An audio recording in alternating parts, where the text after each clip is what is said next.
पुणे नाशिक राष्ट्रीय महामार्गावरील जैदवाडी तालुका खेड हद्दीत गुरुवार दिनांक 11 रोजी सकाळी 6:30च्या सुमारास झालेल्या भीषण अपघातात रांजणी येथील अनिकेत एकनाथ वाघ वय 27 या तरुणाचा जागीच मृत्यू झाला, तर त्याचा मित्र धनेश बबन जाधव वय 28 राहणार जाधववाडी तालुका आंबेगाव हा गंभीर जखमी झाला।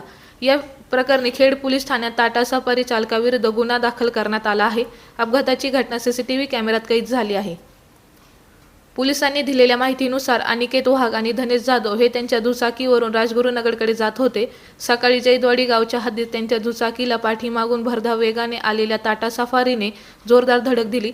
धडक इतकी भीषण होती की अनिकेत वाघ यांचा घटनास्थळीच मृत्यू झाला, तर धनेश जाधव गंभीर जखमी झाले। या प्रकरणी बंडेश ज्ञानेश्वर वाघ यांनी दिलेल्या फिर्यादीवरून टाटा सफारी चालक अजित कुमार विनोद कुमार बाजपेयी राहणार बोराडेवाडी मोशी तालुका हवेली यांच्या विरुद्ध गुन्हा दाखल करण्यात आला आहे। पुढील तपास खेड पोलीस करत आहे।